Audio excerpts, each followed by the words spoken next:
Hello मेरे प्यारे दोस्तों, कैसे हो आप लोग। आज मैं आपके सामने एक नई कहानी लेकर फिर हाजिर हूँ। आशा करती हूँ कि यह कहानी आपको पसंद आएगी। तो दोस्तों चलिए शुरू करते हैं आज की यह कहानी। बहुत समय पहले की बात है। प्राचीन भारत में एक महान तपस्वी थे जिनका नाम था भृंगी ऋषि। उनकी साधना, उनकी भक्ति बस एक ही दिशा में केंद्रित थी, वो थे भगवान शिव। भृंगी ऋषि शिव जी के इतने बड़े भक्त थे कि वो माता पार्वती की उपासना नहीं करते थे, वे शक्ति को नहीं मानते थे। उनके लिए तो बस शिव ही सब कुछ थे, शिव ही ब्रह्मांड थे।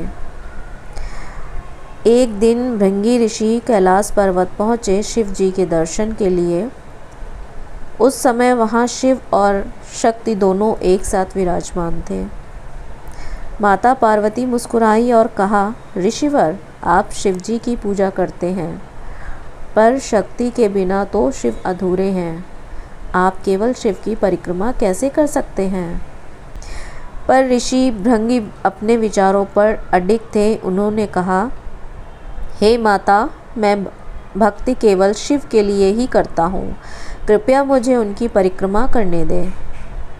माता पार्वती ने फिर से हंसकर कहा, अगर हम दोनों एक देह में विराजमान हैं तो मुझे छोड़े बिना तुम उनकी परिक्रमा कैसे करोगे। भृंगी ऋषि घोर तपस्वी थे। उन्होंने अपनी तपस्या के तप से भौरे यानी भृंगी का रूप ले लिया और शिव पार्वती के बीच से होकर शिव जी की परिक्रमा कर ली। माता पार्वती को यह अहंकार लगा और उन्होंने कहा, जो शक्ति का सम्मान नहीं करता उसके शरीर से शक्ति छिन जाएगी। तभी से भृंगी ऋषि की देह शक्ति विहीन हो गई, सिर्फ हड्डियों का ढांचा रह गया, जिससे वह खड़े होने में भी असमर्थ थे। लेकिन उनकी भक्ति से प्रसन्न होकर भगवान शिव ने उन्हें तीसरा पैर दिया ताकि वे खड़े रह सकें। तो इसी तरीके से यह कहानी यहीं पर समाप्त होती है। आशा करती हूँ ये कहानी आपको पसंद आई होगी।